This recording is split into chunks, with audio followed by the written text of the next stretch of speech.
حامدن مسلیً بسم اللہ الرحمن الرحیم۔ جب حاجی تلبی کرتا ہے اس کے ساتھ درخت و پتھر بھی تلبی پڑھتے ہیں۔ عن سہل بن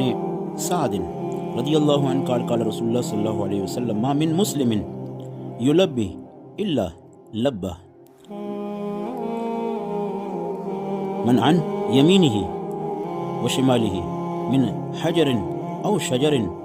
او مدر حتی تنقطع العرض من ہا ہنا و ہا ہنا۔ سہل بن سعد رضی اللہ تعالیٰ عنہ سے روایت ہے کہ رسول اللہ صلی اللہ علیہ وسلم کا ارشاد ہے جب حاجی تلبی لبیک اللہم لبیک لبیک لا شریک لک لبیک ان الحمد والنعمت لک والملک لا شریک لک کہتا ہے، اس کے ساتھ دائیں اور بائیں جو پتھر اور درخت ڈھیلے وغیرہ ہوتے ہیں وہ بھی جو ہے لبیک کہتے ہیں، اور اسی طرح بسلسلہ زمین کے منتہا تک یہ سلسلہ چلتا رہتا ہے۔ اور یہ حدیث ترمذی شریف میں بھی ہے، ابن ماجہ میں بھی ہے، متعدد حدیث میں آیا ہے کہ لبیک کہنا حج کا شعار ہے، عمرے کا شعار ہے۔ ایک حدیث میں آیا ہے کہ حضرت موسیٰ علیہ السلام جب لبیک کہتے تھے اللہ رب العزت جواب میں فرماتے تھے لبیک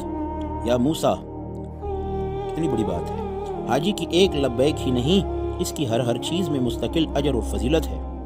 ایک حدیث میں آیا ہے کہ حضرت عبداللہ بن عمر رضی اللہ تعالیٰ عنہ فرماتے ہیں کہ میں رسول اللہ صلی اللہ علیہ وسلم کی خدمت میں منا کی مسجد میں حاضر تھا کہ وہ شخص ایک انصاری اور ایک سقفی حاضر خدمت ہوئے اور سلام کے بعد عرض کیا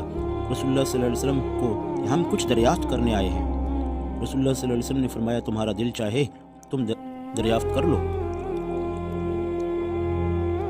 اور آپ کہو تو میں بتاؤں کہ تم کیا کہنا چاہتے ہو۔ انہوں نے عرض کیا آپ ہی ارشاد فرما دیں۔ رسول اللہ صلی اللہ علیہ وسلم نے فرمایا کہ آپ حج کے متعلق جو ہے پوچھنا چاہتے ہو کہ حج کے ارادے سے نکلنے کا کیا ثواب ہے، اور طواف کے بعد 2 رکعت پڑھنے کا کیا فائدہ ہے، اور صفا مروہ کے درمیان دوڑنے کا کیا ثواب ہے، اور عرفات پر ٹھہرنے اور شیطانوں کو کنکریاں مارنے کا کیا ثواب ہے، اور قربانی کرنے کا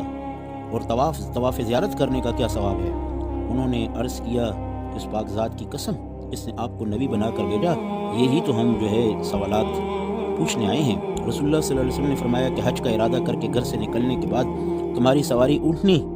یا جو تم جو ہے جس پر سوار ہو جو ایک قدم رکھتے ہو اٹھاتے ہو وہ تمہارے اعمال میں ایک نیکی لکھی جاتی ہے اور ایک گناہ معاف کر دیا جاتا ہے، اور طواف کے بعد 2 رکعتوں کا ثواب ایسا ہے جیسا کہ ایک عربی غلام کو آزاد کیا ہو، اور صفا مروہ کے درمیان سعی کا ثواب 70 غلاموں کو آزاد کرانے کے برابر ہے۔ اور عرفات کے میدان میں جب لوگ جمع ہوتے ہیں تو حق تعالی شانہ دنیا کے آسمان پر نزول فرماتے ہیں اور فرشتوں سے فخر کے طور پر فرماتے ہیں کہ میرے بندے دور دور سے ایسے حالات میں آئے ہوئے ہیں، میری رحمت کے امیدوار ہیں، اگر آپ لوگوں کے گناہ ریت کے ذروں کے برابر ہوں تو بارش کے قطروں کے برابر ہوں یا دریا سمندر کی جھاگوں کے برابر ہوں تب بھی میں نے معاف کر دیے۔ میرے بندوں جاؤ بخشائے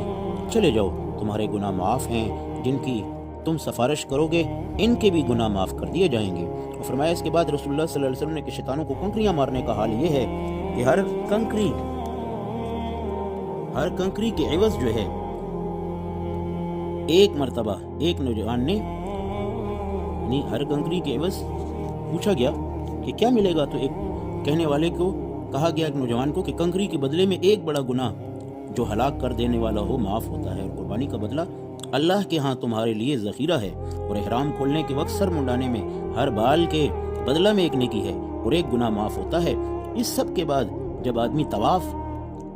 زیارت کرتا ہے تو ایسے حال میں طواف کرتا ہے کہ اس پر کوئی گناہ نہیں ہوتا، ایک فرشتہ مونڈھوں کے درمیان ہاتھ رکھ کر کہتا ہے کہ آئندہ اثر نو اعمال کر، تیرے پچھلے سب گناہ معاف کر دیے گئے ہیں۔ یہ ترغیب و ترہیب میں ہے، لیکن یہ ضروری ہے کہ وہی حج مبرور ہوگا جو کہ یقیناً حقیقتاً حج کہلانے کا مستحق ہو۔ حج مبرور کہتے ہیں نیکی والے حج کو۔ وہ مشائخ نے یہ لکھا ہے کہ حج مبرور وہ ہے کہ جس میں صدقہ کیا جائے، خیرات کیا جائے، وہی حج مبرور کہلاتا ہے۔ اللہ تعالیٰ ہمیں جو ہے نا عمرے کی اور حج کی اس سعادت سے جو ہے نا اللہ سب کو نوازے، اللہم آمین۔